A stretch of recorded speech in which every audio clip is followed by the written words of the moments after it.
The Center for Diaspora and Transnational Studies was set up in 2005 in the first instance to run a new undergraduate program in Diaspora and Transnational Studies, which was going to be tri-campus, that is being run on all three of the University of Toronto's campuses on St. George, Mississauga, and Scarborough. There are a number of distinctive aspects of the program. First is that it is not monocultural. So whereas other diaspora studies programs tend to focus on single cultures, such as Polish diaspora studies or Jewish diaspora studies or African American diaspora studies, our program is different in that students are required to study at least 2 diasporas before they get their degrees. So the people are discouraged from using the program to just consolidate their own sense of identity.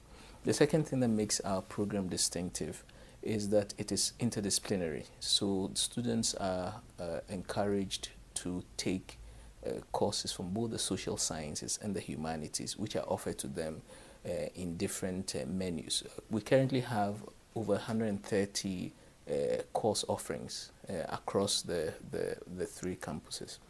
The third aspect of our distinctiveness is that it is transnational, as the title suggests, Diaspora and Transnational Studies. So it allows students also to study transnational processes. A good example is, say, Western Union, which would allow students to both get a sense of the international financial systems that govern the world, but the interaction between those financial systems and new technologies which allow remittances of funding to various parts of the world.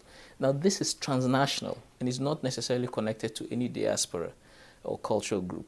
So these are the basic elements of the center. We've also, subsequent to developing the undergraduate program, also introduced a graduate program, a collaborative graduate program, which requires students to take 2 core courses with us at the same time as they also specialize in their various disciplines, be it sociology, political science, English, and so on and so forth.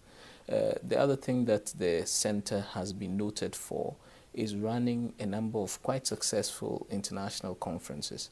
The most recent, which we did in 2009, was one on human trafficking and its connection to big businesses. We brought in people from the State Department, from the International Labour Organization, from various NGOs and academics from all over the world.